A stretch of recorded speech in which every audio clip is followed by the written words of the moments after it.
예수 그리스도의 이름으로 기도드립니다. 아멘.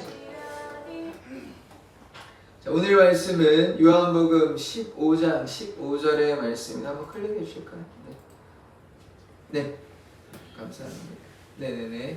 자, 같이 한번 읽어보겠습니다. 시작. 이제부터는 너희를 종이라 하지 아니하리니 종은 주인의 하는 것을 알지 못함이라. 너희를 친구라 하노니 내가 내 아버지께 들은 것을 다 너희에게 알게 하였습니다. 아멘. 기도하겠습니다. 하나님, 우리가 하나님의 말씀을 듣고 깨닫기를 원합니다. 주님, 그리스도께서 이 땅에 우리의 친구로 오셨습니다. 우리의 구원자로 오셨습니다. 우리가 예수님 닮아가며 예수님의 은혜 가운데 누리는 삶 되게 하여 주시옵소서.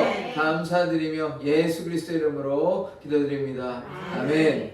오늘 날씨가 더운데도 불구하고 이렇게 나와주셔서 하나님께서 너무나 감사하고 저도 너무나 감사합니다. 주의 은혜와 사랑을 누리는 그런 귀한 시간 되기를 원합니다. 오늘의 말씀은 그리스도의 직분 가운데 선지자에 대해서 오늘 보려고 하는 것입니다. 지난 시간에 이제 그리스도의 직분에 대해서 우리가 보았는데요.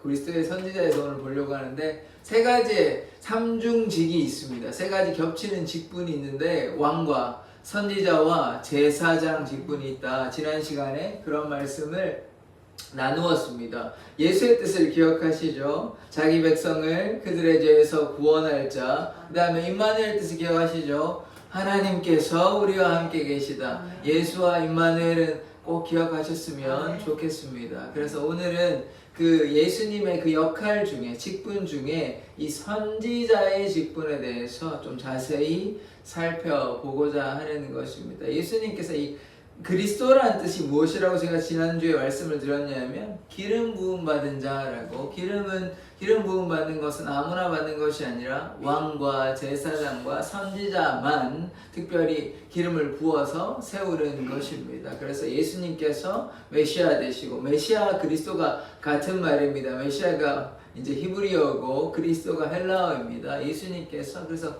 기름 부은 자 받은 자로서 왕이 되시고 제사장이 되시고 선지자가 되십니다. 그래서 오늘은 이제 예수님의 이 선지자 되심을 우리가 기억하기를 원합니다. 이 선지자는 누구인가 우리가 좀 생각해 보았을 때는 선지자라고 하는 사람들의 역할은 무엇이냐? 하나님의 뜻을 전달하는 하나님의 뜻의 전달자인 것입니다. 주로 이제 어떨 때 이제 역할을 하냐면 이스라엘 백성들이 패역할 때, 이스라엘 백성들이 하나님의 말씀에 불순종할 때, 그때 이제 선지자들이 백성들에게 하나님의 경고와 심판을 이야기하는 것입니다. 그래서 우리가 하나님의 뜻을 받아들이고 순종하면 하나님께서 우리에게 어떤 심판을 내리시거나 벌을 내리시지 아니하는데, 이스라엘 백성들은 자신의 마음대로 불평과 원망을 하면서 살아가니까 하나님께서 선지자를 보내시사 그들에게 이제 경고의 말씀을 여러 번 하셨으나,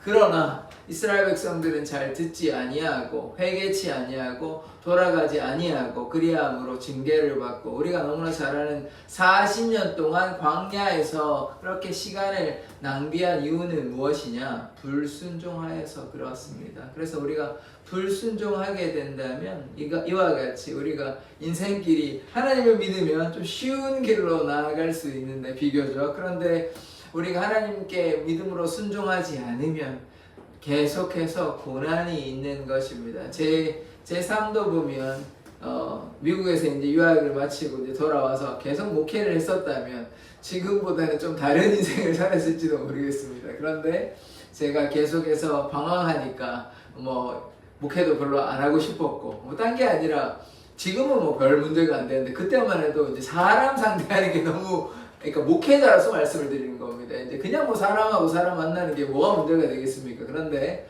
목회자의 역할이라는 게 이제 사람을 상대할 때 들어줘야 되고 또 저는 화내면 안 되고 이렇게 해야 되니까 너무 그게 힘든 힘들더라고요. 그래서 이제 저를 싫어하는 사람들, 물론 제가 잘못해서 그렇겠지만, 혹은 저에 대해서 만족하지 못하는, 뭐, 목회자로서 기대함이 있잖아요. 그런데 이제 제가 그것을 충족하지 못하니까 그들이 뭐 저를 싫어하고, 때로 미워하고, 그런 것을 제가 충분히 이해하고 해야 되는데, 저도 힘들고, 그들도 힘들고, 이러다 보니까 결국은, 그래, 좀 쉬어야 되겠다 하다 보니까, 제가 긴 시간 방황해서 이렇게 돌아오게 된 것입니다. 그래서 지금 제가 무슨 얘기를 하냐, 하나님께 순종하면 하나님의 뜻 가운데 거하고 이 돌아가는 길이 아니라 바로 갈 수 있는 길로 나아갈 수 있는 것입니다. 그래서 시간을 낭비하지 않을 수 있는 것이에요. 모세가 뭐 그러지 않았지만 40년의 힘이 철이 들고 하나님의 뜻이 무엇인지 깨달았다면 미디안 광야에서 40년의 시간을 그렇게 하지 않았을 것입니다. 왜 그런 시간을 가졌느냐 우리가 이해해 보자면 그가 이제 어떤 사람이었습니까? 자기가 이제 나서서 내가 좀 해보겠다는 생각도 있었고 또 그들이 이스라엘 백성이 고난당할 때 그들을 구해주려고 한 것이지만 어떤 일도 있었습니까?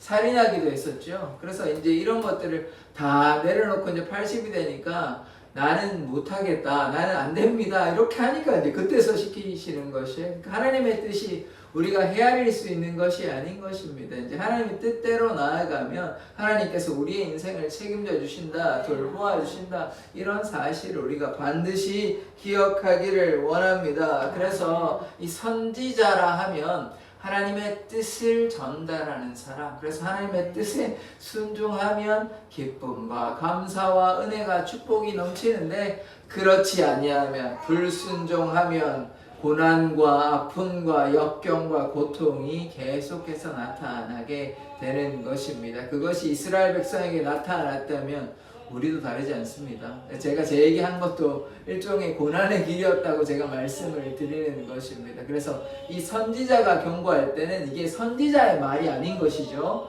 하나님의 뜻, 하나님의 말씀, 하나님의 계획이니까 하나님의 뜻을 거스르는 거잖아요. 불순종하면. 그래서 하나님의 뜻이 나타나면 하나님께서 말씀하신 우리가 뭐 해야 됩니까? 순종해야 되는 것입니다. 선지자가 지금으로 얘기하면 목사가 그런 역할을 하는 것이죠. 목사가 이제 하나님의 뜻을 이렇게 전달하는 것 아닙니까? 성경 말씀을 토대로. 그래서 목사님, 설교자의 말을 통해서 이 하나님의 뜻이 전달될 때 우리가 어떻게 해야 됩니까? 순종함으로, 믿고 따르고 순종함으로 나아가야 하는 것이죠. 그렇지 않으면 어떻게 되는 것입니까? 그래서 이제 제가 늘 안타까운 얘기지만 주일날 예배 좀 나오셔라. 예배 나오셔야 하나님께서 기뻐하신다. 그래야 우리가 습관이 돼야 되고 그런 습관, 일상의 습관을 통해서 이제 구원의 길이 열리게 된다. 제가 그런 말씀 드렸잖아요. 그래서 이런 말씀을 듣고 깨닫는 자, 그래서 하나님께 나오는 자는 복을 받게 되는 것입니다. 가장 큰 복이 뭐라고 말씀드렸습니까?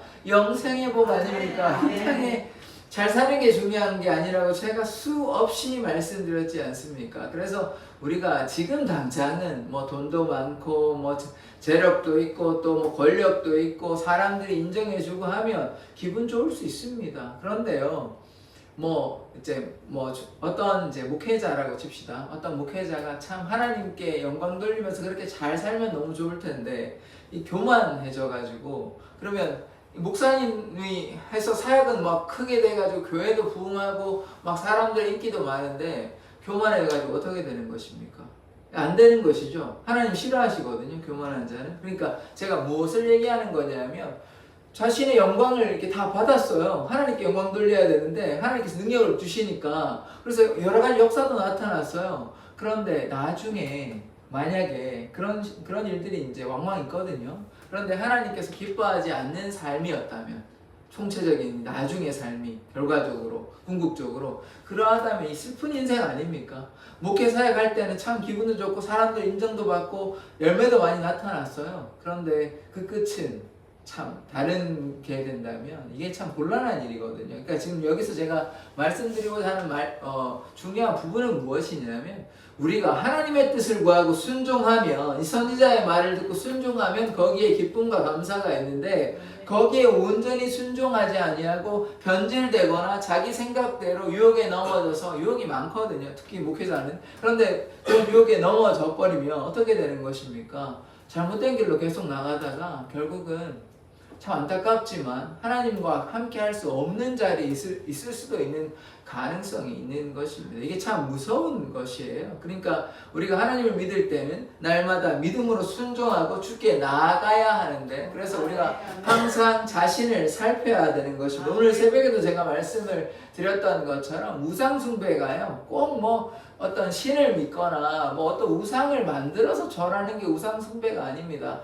하나님께로 떠나간 모든 것들이 우상이 되기 때문에 돈이나 권력이나 뭐 남자나 여자나 이런 게 우상이 되는 거거든요. 그런데 그런 거에 넘어지게 된다면 하나님의 뜻 안에 거할 수는 결코 없는 것입니다. 그리스도께서 우리 가운데 오신 것은 우리를 구하여 주시는 것입니다. 죄악 가운데 거한 우리를 구하시기 위해서 십자가의 그 모진 고난과 수치를 다 담당하셨는데, 그리스도의 그 말씀에 순종하지 아니한다면 우리에게 어떻게 생명의 길로 나아갈 수 있는 힘이 있겠습니까? 그래서 이 선지자의 말, 예수님의 말씀을 듣는 자 되어야 하는 것입니다.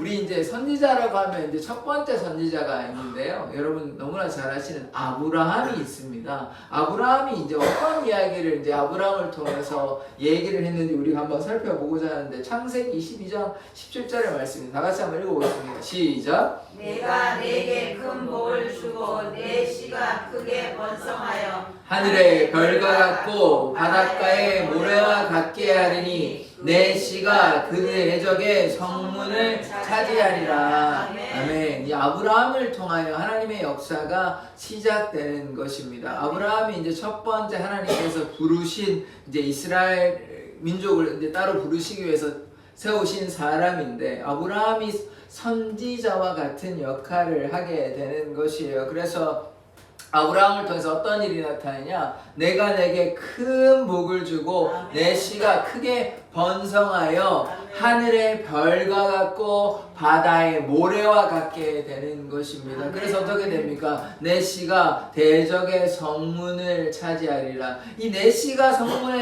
대적의 성문을 차지하리라, 이 말씀은요, 내 씨 중에 누가 나옵니까? 나중에 아브라함의 후손 중에 쭉쭉쭉 가다 보면 결국 예수 그리스도가 나타나는 것입니다. 그래서 하나님께서 아브라함을 통해서 이 말씀을 깨닫게 하여 주시는 것이죠. 그래서 이제 이게 조금 이제 이해하기가 쉽지 않은 말씀일 수도 있는데, 아브라함과 이사야와 다윗이요 이미 예수님을 만났다, 우리가 이렇게 이해할 수 있는 부분도 있는 것입니다. 그래서 다윗이 한 주를 얘기하는 것이 아니라 다른 또 주님을 얘기하고 있거든요. 그리고 또 아브라함도 예수님이 이렇게 얘기를 하세요.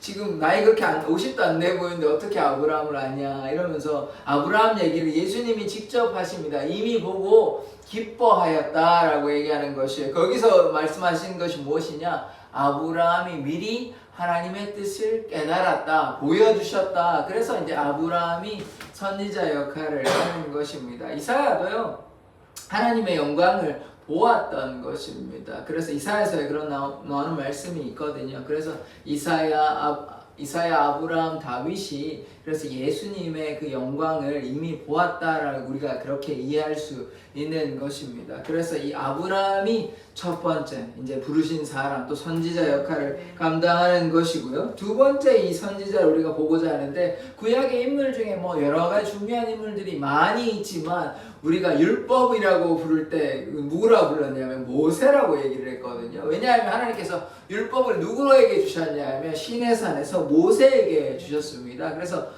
모세와 율법이 하나의 상징적인 인물로서 이제 율법을 대표하는 인물, 그러니까 모세라고 얘기하면 율법이 떠오르는 이런 이제 자연스러운 연관 관계가 있는 것입니다. 그래서 두 번째 선지자 우리가 볼 수 있는 것은 모세인 것입니다. 모세가 이스라엘의 지도자로서 이스라엘 백성을 이끌었죠. 자기는 이제 하기 싫었습니다. 40살에 하고 40살에 좀 하고 싶었는데 그때 이제 잘 안 되고 도망가가지고 이제 살인도 하니까 자기 목숨이 이제 겁나고 목숨을 잃을까 겁나기도 해서 미디안 강야에 40년 동안 살고 목동으로 살았는데, 그때 비로소 다시 이제 시내산에서 부르셔가지고 그때 하나님께서 사명을 주시고 이스라엘 백성을 애굽으로부터 출애굽하게 되는 그런 역사가 나타나게 되는 것입니다. 그런데 이제 모세가 이제 여러 가지 고난과 역경을 많이 겪었잖아요. 이스라엘 백성이 얼마나 원망을 많이 합니까? 그래서 이제 다 이끌고 나서 이제 정부안부 이제 거의 끝나갈 때쯤에 이제 하나의 메시지를 이제 이스라엘 백성들에게 전하는데 이게 오늘의 말씀이거든요. 그 다음 말씀이거든요. 이거 한번 같이 한번 읽어보겠습니다. 시작. 내 하나님 여호와께서 너희 가운데 형제 중에서 너를 위하여 나와 같은 선지자 하나를 일으키시리니 너희는 그의 말을 들을지니라. 아멘. 이 지금 모세가 무슨 얘기를 하냐면 나와 같은 선지자를 일으키시는데 너희는 그의 말을 들을지니라. 이게 누구에 관한 말이냐면 그리스도에 관한 말인 것입니다. 아까도 이 대적이 성문을 차지하느냐 그리스도를 가리키는 것이죠. 두 번째, 나와 같은 선지자 누구십니까? 예수 그리스도를 가리키는 것이에요. 그러니까 예수 그리스도께서 나타나시기 때문에 그러므로 너희는 그의 말을 들을지니라. 이게 예언의 말씀인 것이죠. 예수님이 당장 그들에게 지금 나타나는 것은 아닙니다. 한 1500년에 1300년 그 이후에 이제 예수님이 탄생하게 되니까 그들에게 당장 예수님이 나타나시는 건 아닙니다만 이 예언의 말씀이 나중에 한 1500년 후에 성취가 되는 것입니다. 그래서 우리가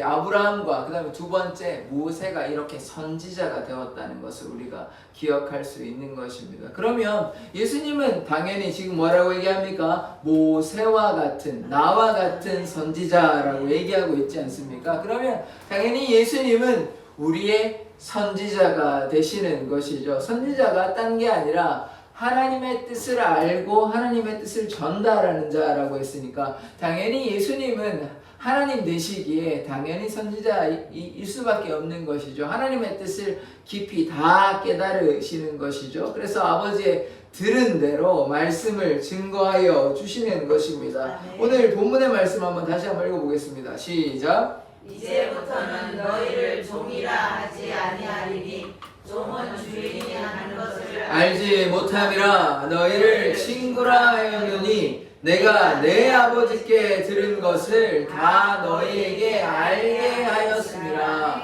아멘. 우리가 이제 종이 아니고 친구란 말씀도 중요한데 오늘의 포인트는 종 친구 얘기하려고 하는 것이 아니라 지금 뭐 얘기하냐면 내 아버지께 들은 것을 다 너희에게 알게 하겠다라고 이야기합니다. 누가요? 예수님께서.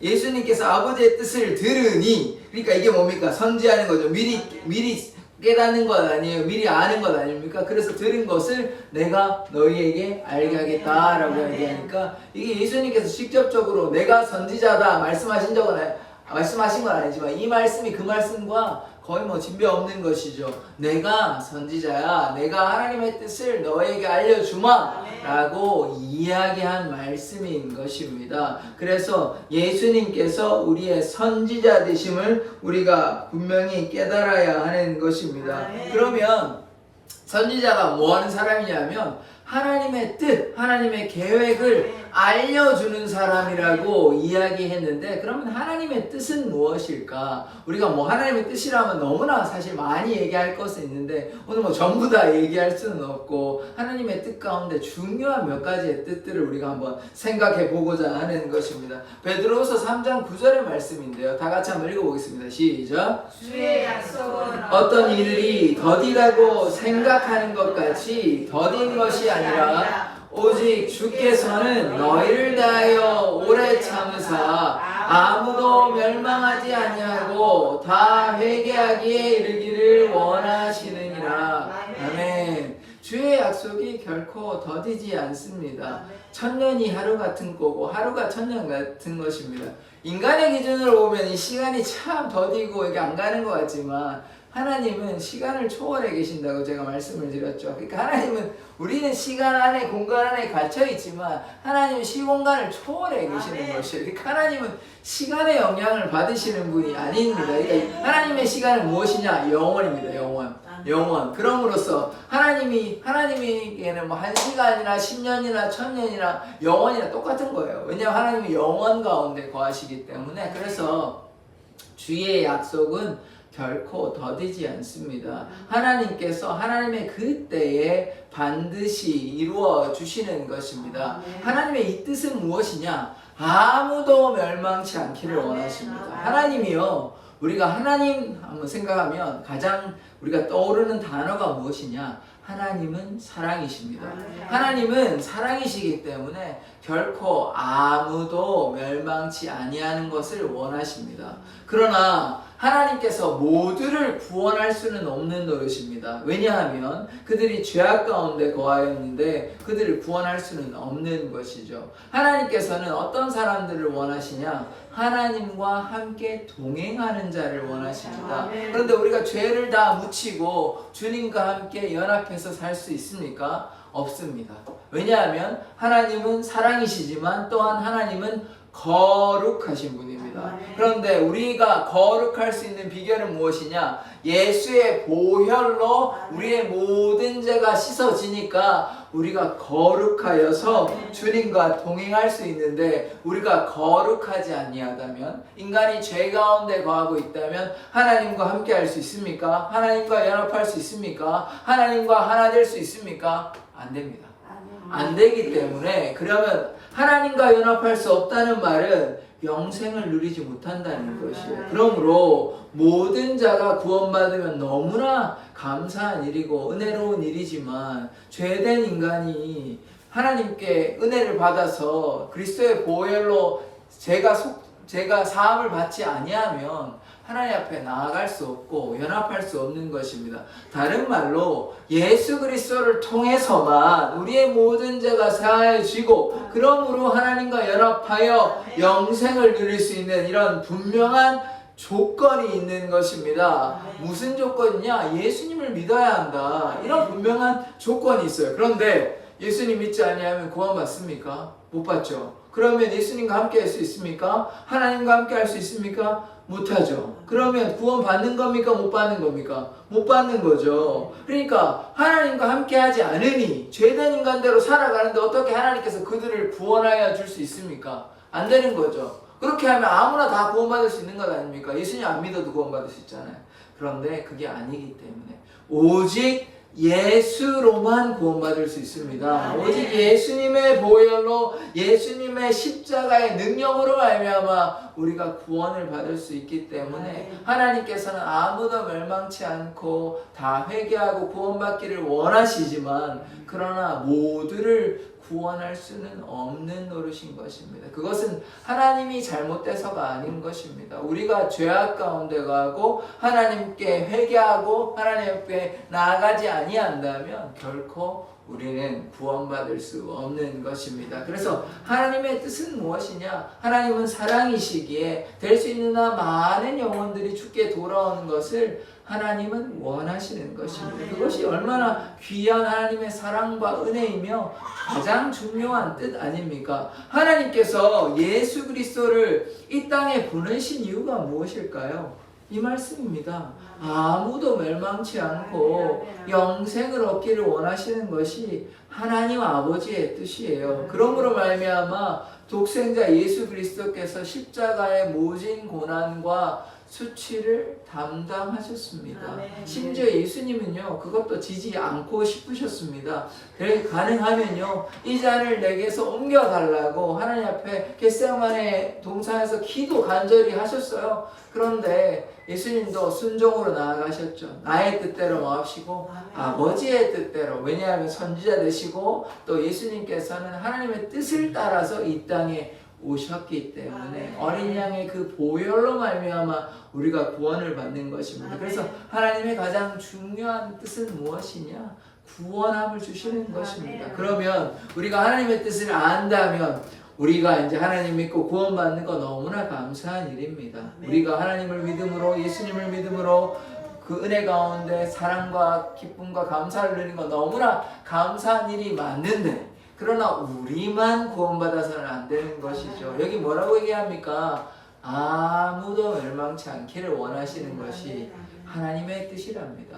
여러분, 뭐 이런 얘기가 이런 얘기가 좀 어떨지 모르겠습니다. 여러분 이제 부모님으로서 자녀가 한 10명 정도 있다고, 뭐 10명 이상의 자녀가 있는데 거의 없지만 10명 정도의 자녀가 있다 생각하고 봅시다. 그러면 한 5명은 말을 잘 듣고, 그래서 부모님의 말을 잘 듣는 귀한 아들, 딸인데 한 5명 정도는 제 마음대로, 제 멋대로 하는데, 여러분이 제 마음대로, 제 멋대로 한다고 그 아들, 딸들 그냥 버리실 겁니까?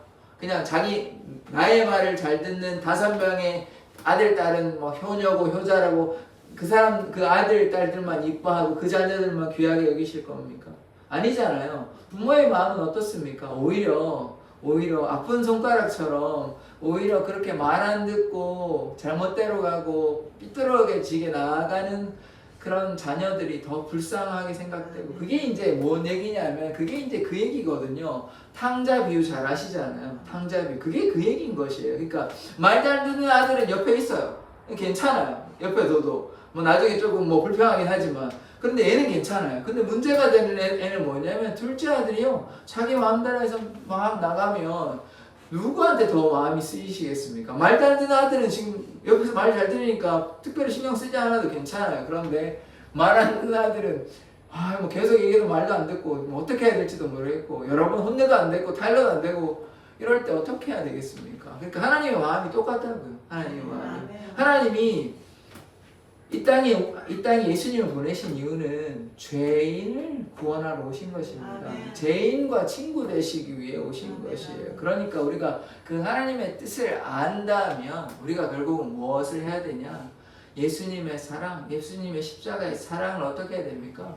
우리가 우리의 삶을 통해 증거함으로 주위에 죽어가는 그 영혼들이, 둘째 아들과 같이 방황하는 이 탕자들이 주님께 돌아오는 것이 하나님의 뜻인 것입니다. 그래서 하나님의 그 뜻과 사랑을 안다면 우리가 하나님의 뜻대로 이웃을 사랑하고 그 한 영혼이라도 주님께 돌아오는 것, 그것이 아버지의 뜻인 것입니다.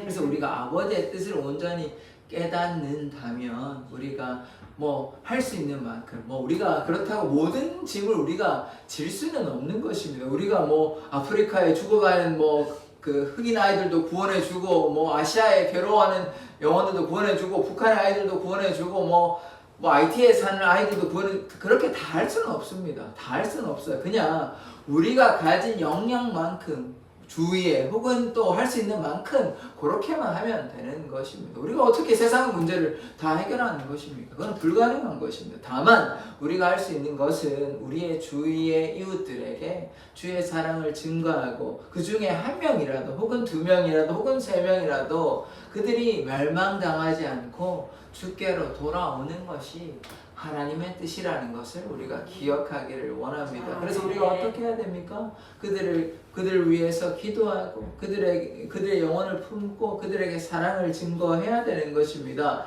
제가 여러 번 말씀드렸지만 꼭 결과가 우리의 원하는 대로 되지 않을 수 있습니다. 그러나 그 결과만을 바라보고 해서는 안 되는 것이며, 우리의 선한 행위가 중요하고 결과는 하나님께 맡겨야 하는 것이에요. 결과를 우리가 예측하고 예상하고 한다 그러면 우리 이미 5,300만 다 구원받을 수 있는 것 아닙니까? 그게 아니라고요. 그렇지 않다고요. 다만 우리가 하나님의 그 사랑을 깨달아서 하나님의 뜻을 증거하는 자 되기를 원합니다. 두 번째, 예수님께서 이 땅의 공생애를 시작하시면서 이 사단에게 이 3가지 시험을 당했는데요. 뭐 3가지 시험이 너무 중요한 건 아니니까, 뭐 돌을 떡으로 만들어라, 뛰어내리라, 뭐 절하라, 이런 3가지 시험이 있었는데 이거 다 통과하셨어요. 통과하시고 그 다음에 예수님께서 사역을 시작하시면서 뭐라고 말씀하시냐면, 같이 한번 읽어보겠습니다. 시작. 이때부터 예수께서 비로소 전파하여 이르시되 회개하라, 천국이 가까워 왔느니라 하시더라. 아멘. 예수님께서 이제 이때부터 이제 사역이 시작이 되시는데, 예수님께서 무슨 말씀을 하셨냐면 회개하라, 천국이 가까웠느니라. 그래서 우리가 천국에 들어가는 조건이 무엇입니까? 회개해야 돼. 회개를 어떻게 할 수 있는 것입니까? 예수의 보혈로요. 우리가 그냥 우리가 잘못했다 한다고 아무 소용없어요. 그거는요. 예수님의 능력으로 십자가의 보혈로 우리가 나아갈 때 진정한 회개가 나타나는 것입니다. 그리하여 우리가 천국 잔치에 참여할 수 있게 되는 것이죠.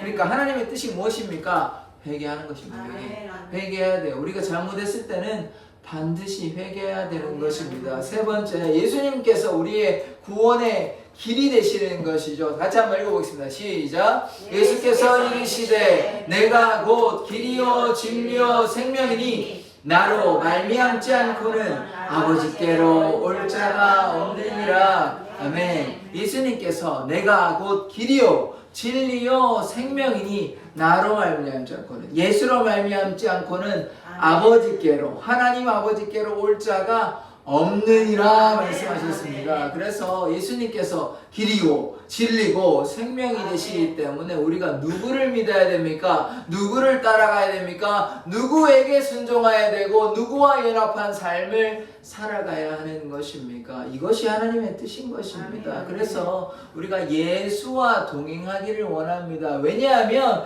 예수님께서 우리에게 길이요 진리요 생명이 되시기 때문에, 예수님께서 우리의 구원자 되시기 때문에 예수님과 동행함으로 우리가 무엇을 얻을 수 있습니까? 구원을 얻을 수 있는 것입니다. 이것이 하나님의 뜻인 것입니다. 그래서 우리가 예수와 동행하며 예수님의 말씀에 순종하는 자 되기를 원합니다. 그래서 영생은 무엇이냐? 우리가 예수님과 연합하고 예수님과 동행하면 우리가 하나님 아버지께 나아갈 수 있고 구원함을 얻을 수 있는데, 이게 무엇입니까? 이것이 영생인 것이죠. 요한복음 17장 3절에서 영생에 대해서 이렇게 얘기를 하거든요. 같이 한번 읽어보겠습니다. 시작. 영생은 참 하나님과 그가 보내신 자 예수 그리스도를 아는 것입니다. 아멘. 이 영생이 무엇이냐? 유일하신 참 하나님을 믿는 것. 유일하신 참 하나님을 믿어야죠. 하나님 믿어야 구원받는 것입니다. 하나님을 믿는 것이 중요하고, 두 번째 또 어떤 것이 중요하냐면 하나님께서 보내신 예수 그리스도를 또한 믿어야 되는 것입니다. 그래서 우리가 아버지 하나님도 믿고 그가 보내신 예수 그리스도, 독생자 예수 그리스도, 우리의 구원자 예수 그리스도를 믿는 것이 무엇입니까? 그것이 영생인 것입니다. 그래서 우리가 영생을 얻고자 한다면 반드시 예수 그리스도를 믿어야 하는 것입니다. 그것이 하나님의 뜻인 것입니다. 그리고 다섯 번째, 요한복음 1장 12절의 말씀을 한번 보겠습니다. 같이 한번 읽어보겠습니다. 시작. 영접하는 자, 그 이름을 믿는 자들에게는 하나님의 자녀가 되는 권세를 주셨으니. 아멘. 예수 그리스도를 영접하면 하나님을 영접하는 것이고, 결국 우리가 어떻게 됩니까? 예수님의 친구가 되고 하나님의 자녀가 되는 권세를 주셨다고 얘기하는 것입니다. 하나님의 자녀는 정말 특별한 특권이에요. 아무나 가질 수 없는 것입니다. 예수님을 믿게 되면 우리가 하나님의 자녀가 되는 권세를 누릴 수 있는 것입니다. 세상의 명예, 세상의 자랑, 세상의 돈이 중요한 것이 아니라 무엇이 중요한 것입니까? 하나님의 자녀가 되는 권세. 이것이 우리에게 중요한 것입니다. 그래서 하나님의 뜻이 무엇입니까? 예수로 말미암아 믿음으로 구원을 얻고 영생을 얻고, 그래서 우리가 무엇입니까? 하나님의 자녀가 되는 것입니다. 그래서 우리가 하나님의 뜻을 헤아리며 순종하는 자 되기를 원합니다. 그래서 예수님은 누구시냐? 우리가 분명히 알아야 됩니다. 예수님은요, 하나님의 아들이시며 하나님의 본체십니다. 그리하므로 예수 그리스도와 하나님은 동등되십니다. 아버지와 아들이라는 생각을 가지고 아들이 좀 열등하다 이렇게 생각하시면 잘못된 것입니다.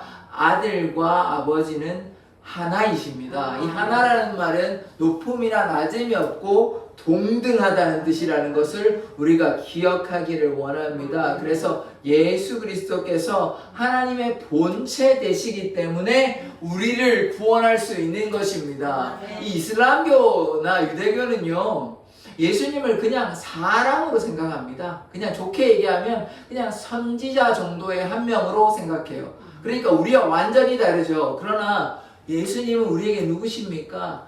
참 하나님 되십니다. 아멘. 그리함으로 우리의 죄를 구원하여 주시는 것이에요. 인간이 어떻게 우리의 죄를 사할 수 있습니까? 오직 하나님만 우리의 죄를 깨끗하게 하실 수 있는 것입니다. 아멘. 그래서 예수님이 누구신지에 대해서 우리가 분명히 깨닫는 자 되기를 원합니다. 아멘. 예수님께서 구원자 되실 수 있는 이유는 무엇이냐? 예수님께서 곧 하나님이 되시기 때문에 우리를 구원하실 수 있는 아멘. 것입니다. 그래서 우리가 예수를 믿는다는 것은 아버지 하나님을 믿는다는 것이고 성령님을 믿는다는 것, 곧 삼위일체 하나님을 믿는다는 것과 동일하는 것입니다. 그러나 우리가 잘못 이해해서는 안 되는 것이고 세 분의 하나님은 아닙니다. 한 분 하나님이시라는 것을 우리가 기억해야 되는 것입니다. 이게 우리의 상식으로는 이해할 수 없고 믿음의 영역이 있으니까 좀 받아들이시는 게 좋을 것입니다. 자꾸 이렇게 제가 뭐 예전에 이제 삼위일체를 설명하기도 했지만 이게 생각할수록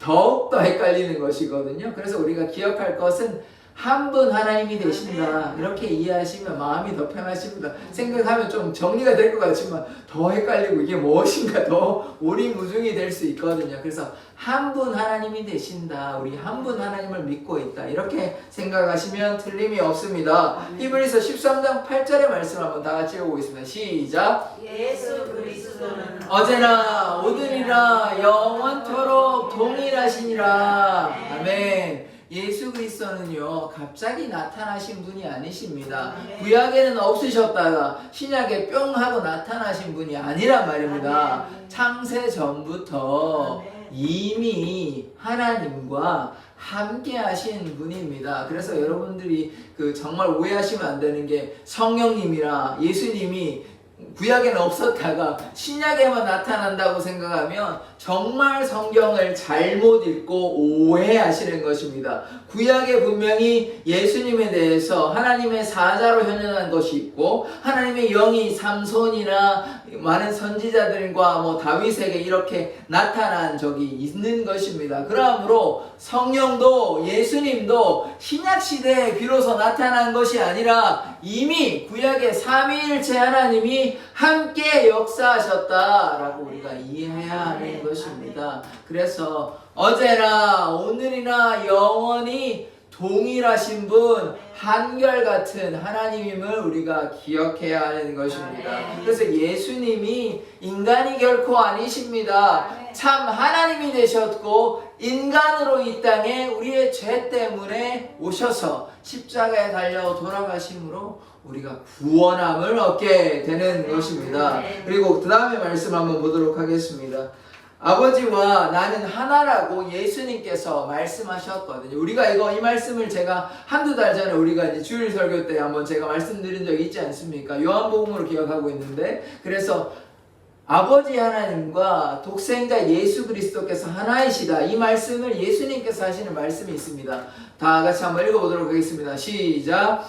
내가 그들에게 영생을 주노니 영원히 멸망하지 아니할 것이요 또 그들을 내 손에서 빼앗을 자가 없느니라. 그들을 주신 내 아버지는 만물보다 크심에 아무도 아버지의 손에서 빼앗을 수 없느니라. 나와 아버지는 하나이시니라 하신대. 아멘. 자, 예수 그리스도께서 뭐라고 얘기하셨냐면 내가 그들에게 무엇을 주십니까? 영생을 주십니다. 그래서 예수님을 통해서만 우리가 영생을 누리게 되는 것입니다. 그래서 영생을 주노니 영원히 멸망하지 아니할 것이요.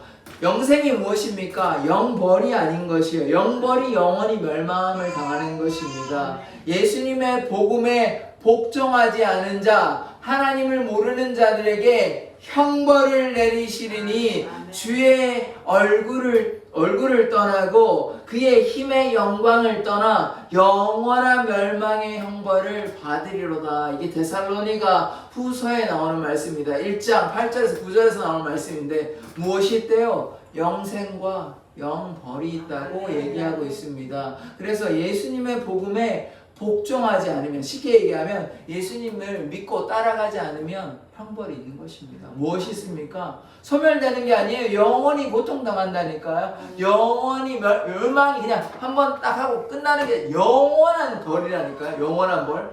영원한 멸망의 형벌이 있는 것입니다. 이게 참 무서운 이야기거든요. 저도 지옥을 안 가봐서 모르겠지만 이 지옥의 고통은 감히 말로 상상할 수 없을 거라고 저는 생각합니다. 그래서 이것을 생각한다면 좀 더 많은 영혼들에게 주의 복음을 증거하여 그들이 한 명이라도 두 명이라도 더 많은 영혼들이 될 수 있는 한 많은 영혼들이 주께 돌아오는 것이 하나님의 뜻이라고 아까 우리가 같이 보지 않았습니까? 아무도 멸망치 않기를 원하시는 게 아버지의 뜻인 것입니다. 그러나 그렇지 않으면 어떻게 돼요? 영원한 멸망의 형벌을 받게 되는 것입니다. 그래서 예수님을 믿으면 어떻게 돼요? 예수님께서 그들을 지켜주심으로 아무도 예수님의 손에서 그들을 빼앗을 수 없는 것입니다. 그리고 29절의 말씀을 보시면 그들을 주신 내 아버지는, 예수님께서는 자기의 마음대로 하시는 것이 아닙니다. 아버지의 뜻대로 하시기 때문에 아버지가 어떻대요? 만물보다 크신다 합니다. 그래서 이 하나님의 전능하심을 얘기하고 있는 것입니다. 전능하신 하나님이 아버지의 손에서도 빼앗을 수 없는 것입니다. 다른 말로 하나님의 손에서 누가 빼앗을 수 있을 것입니까? 아무도 빼앗을 수 없는 것입니다. 예수 그리스도를 믿고 순종하면 아무도 우리를 하나님의 그 사랑에서 빼앗을 자가 아무도 없는 것입니다. 로마서 이런 말씀이 나오잖아요. 기쁨이나 높음이나 이런 것이 아무도 주의 사랑에서 끊을 자가 없다, 이런 얘기를 하는 것입니다. 그러므로 아버지와 나가 어떻게 되는 겁니까? 하나가 된다. 아버지와 내가 하나이다, 이 얘기를 예수님께서 말씀하고 있는 것입니다. 그래서 오늘 아버지의 이 뜻, 하나님의 뜻이 무엇인지 하나씩 살펴보았습니다. 예수님께서 이 선지자로 오셔서 하나님 아버지의 뜻을 알려주셨죠. 우리가 회개하는 자 되어야 됩니다. 어떻게 회개할 수 있습니까? 예수 그리스도로 말미암아 회개할 수 있는 것입니다. 우리가 잘못했다 소용없습니다. 예수님의 능력, 예수님을 믿고 예수님의 구원자 되심을 믿고 고백하는 것이 우리의 죄를 고백하는 것입니다. 그러므로 우리의 죄를 예수의 보혈로 깨끗하게 해달라, 그 뜻을 우리가 헤아리고, 또한 아무도 멸망치 않고 구원자 되신 예수 그리스도로 말미암아 우리가 구원받기 때문에 하나님이 그 사랑을 깨달아 복음을 증거하는 자 되기를 원합니다. 하나님 아버지와 아들 예수 그리스도는 하나이시기 때문에, 예수님께서 하나님이 되시기 때문에 우리를 구원하여 주시는 것입니다. 그래서 우리가 하나님의 자녀로서 예수님을 믿고 하나님의 그 뜻 따라 살아가기를 원합니다. 하나님께서요, 우리를 얼마나 사랑하는지 우리가 정말로 깊이 깨닫는다면 우리는요, 정말로 주님을 향해 믿음으로 나아가는 자가 되어야 하는 것입니다. 저도 좀 그럴 때가 많이 있는데, 목회자의 자녀로 태어나고 신앙생활, 제가 나이는 적지만 이제 모태 신앙이다 보니까 신앙생활을 쭉 하다 보니까 어떻게 됩니까? 그냥 틀에 박힌 신앙생활을 하게 될 때가 많이 있어요. 그냥 교회에 그냥 아무 없이 의미 없이 그냥 왔다 갔다 가는, 제가 그런 얘기 자주 하지, 저의 모습, 다른 사람 모습이 아니고 왔다가 갔다가 하는, 그냥 하나님의 사랑은 좀 깨달을 때는 좀 하나님 사랑합니다, 순종하겠습니다 얘기했다가 좀 또 신앙이 또 언제나 이렇게 뜨겁지는 않잖아요. 또 내려가면 또 하나님 사랑하기 신 건 알겠는데 하나님에 대한 열심은 별로 없고, 교회는 그냥 의무감으로 어쩔 수 없이 목회자의 자녀니까 그렇게 갈 때도 있었던 그런 삶이 있었던 것입니다. 그러니까 저도 그러하니까 제가 여러분들이 어떻게 이렇게 갔다가 왔다가 하는 그런 마음을 모르는 것이 아닙니다. 그러나 그럼에도 불구하고 우리가 어떻게 해야 됩니까? 주님 안에 거해야 하는 것입니다. 우리의 연약함만 자꾸 얘기하면요, 핑계만 대면요, 그럼 언제 구원의 길로 나아가시겠습니까? 세상 일이 바쁘다, 혼인잔치가 열렸어요. 그런데 나는 내 일도 바쁘고 딴 것도 해야 되고 그래서 나는 혼인잔치에 안 가려다, 이렇게 얘기하면요, 언제 가시겠습니까? 지금 계속 내 사업이 바쁘고 내 가게가 바쁘고 내가 지금 해야 될 일도 많고 돈도 많이 벌어야 되고 내 자녀도 돌봐야 되고 언제 구원 받으시려고요? 그때가 하나님이 영원히 기다려주시지는 않으십니다. 하나님이 노하기를 더디하시지만 하나님께서는 반드시 심판하십니다.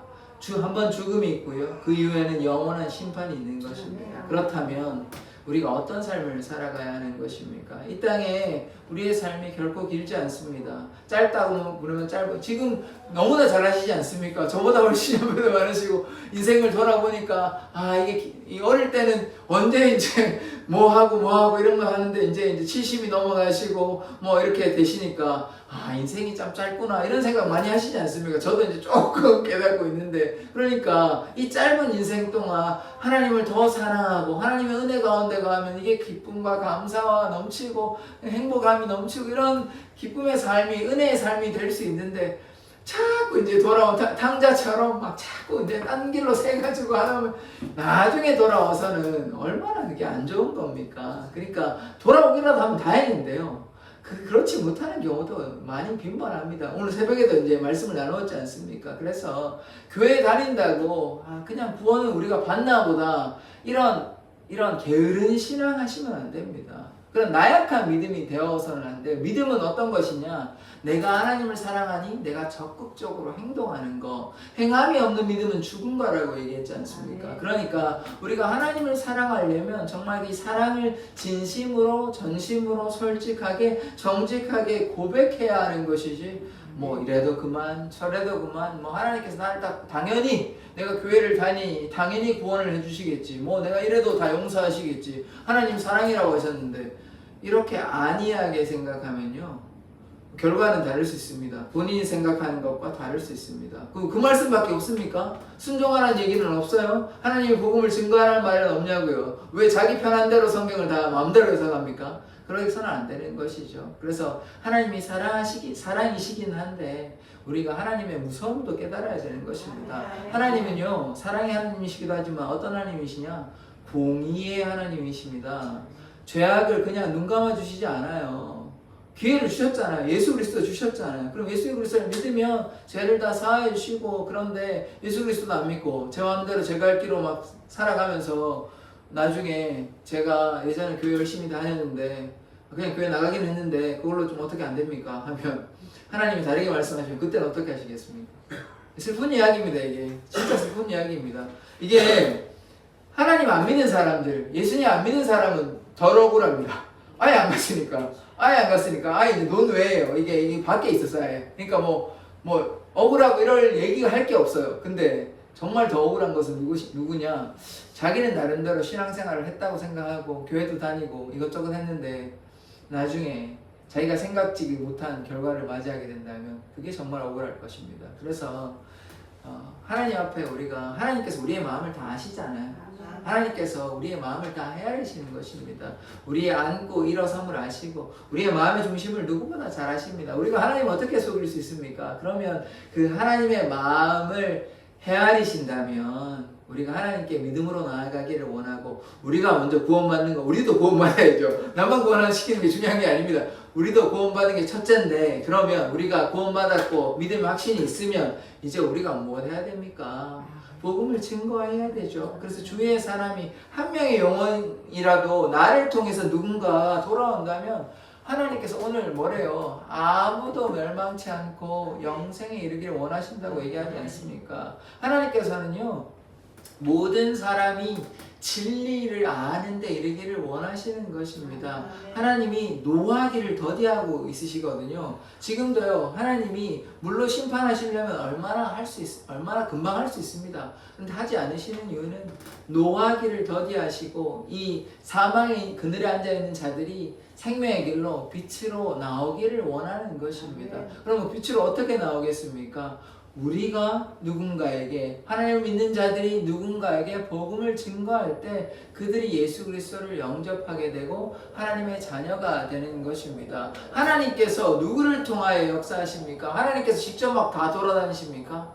아니죠. 하나님께서 하나님을 믿는 하나님의 사람과 동행하여 우리 사람을 통해서 하나님의 역사가 나타나게 되는 것입니다. 그러면 우리가 어떻게 해야 됩니까? 그 말씀에 순종하여 빛 대신 하나님, 사랑의 하나님의 그 사랑과 은혜를 증거할 때 그들이 1명이라도 2명이라도 10명이라도 혹은 더 많은 사람들이 돌아오게 되는 것 아닙니까? 이것이 하나님의 뜻인 것입니다. 이것이 선지자 되신 그리스도께서 이 땅에 오신 이유임을 기억하기를 원합니다. 기도하겠습니다. 하나님, 우리가 하나님의 뜻 가운데 거하기를 원합니다. 우리의 생각과 우리의 마음대로 살아가는 것이 아니라 길이요 진리요